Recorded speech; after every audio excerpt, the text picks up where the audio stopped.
So yeah, so the thing breaking the internet basically lately is something called OpenClaw. It used to be called Claude Bot, and I guess they had to change the name because it was too close to Claude, the AI company. So there was a lot of naming problems, but basically the gist of it is it's a sort of a manager of all of these different AI platforms, right? So you can connect it to your OpenAI, you can connect it to your Claude, you can connect it to, your GitHub and all of these different things that you can link it to, and then it kind of manages it.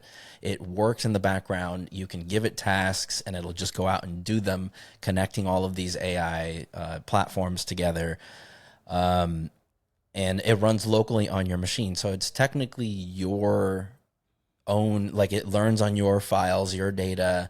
It lives on your computer, so it has access to all of your files, and it's kind of like your own personal assistant, your own personal employee, if you will. And there's been some crazy things that have been happening that it just goes off and it does on its own. And I was reading one of the stories that kind of blew me away is the AI chatbot had a service like a VoIP service, voice over IP, like a phone carrier service linked to it. So it created its own phone number and it called the owner. It created its own voice. It created its own voice in 11 Labs. It created the phone number and then it called its owner to ask it questions on its own. That's amazing.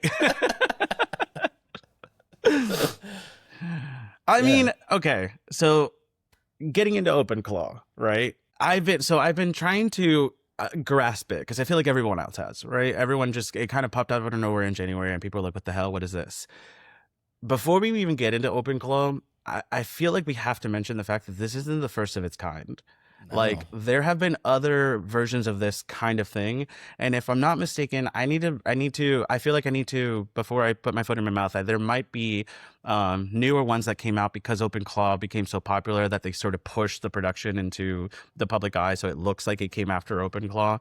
But I think that like there have been other versions of this already out there, so there's nothing inherently brand new about this technology. It's just more or less now it's viral, and it's the only way to put it, right? That being said, that amount of misinformation about OpenClaw that is in the internet is insane. The biggest, most important thing about OpenClaw is that you're giving it access to everything. Literally. That's basically the scariest, probably the most dangerous part about it. But other than that, this is the coolest thing ever. Like, you're telling me that in the world of I want my own robot, you don't want your own robot living in your computer that does whatever you need it to do? That's I would love to just be like, the goal, right? Do this. Like, that's why we're literally doing this.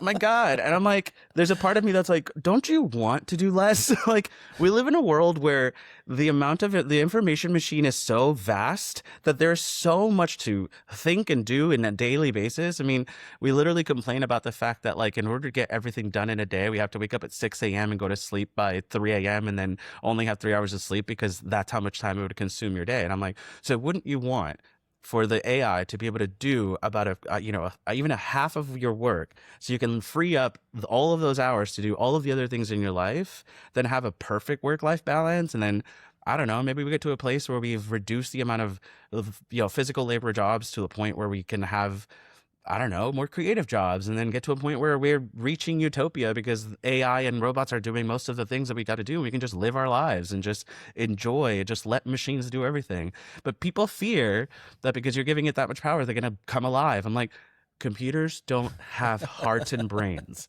Well, they have brains, but they don't have hearts. They don't have souls. They don't have emotions. They don't care. They're literally just told what to do and they do it. Yeah, I mean, for someone who doesn't understand like how to create a VoIP number, how to do all these things, right. You could just tell the AI to do it and it'll do it for you. What's wrong with that? I don't know, but I am taking the stance of like, I just give it whatever I want.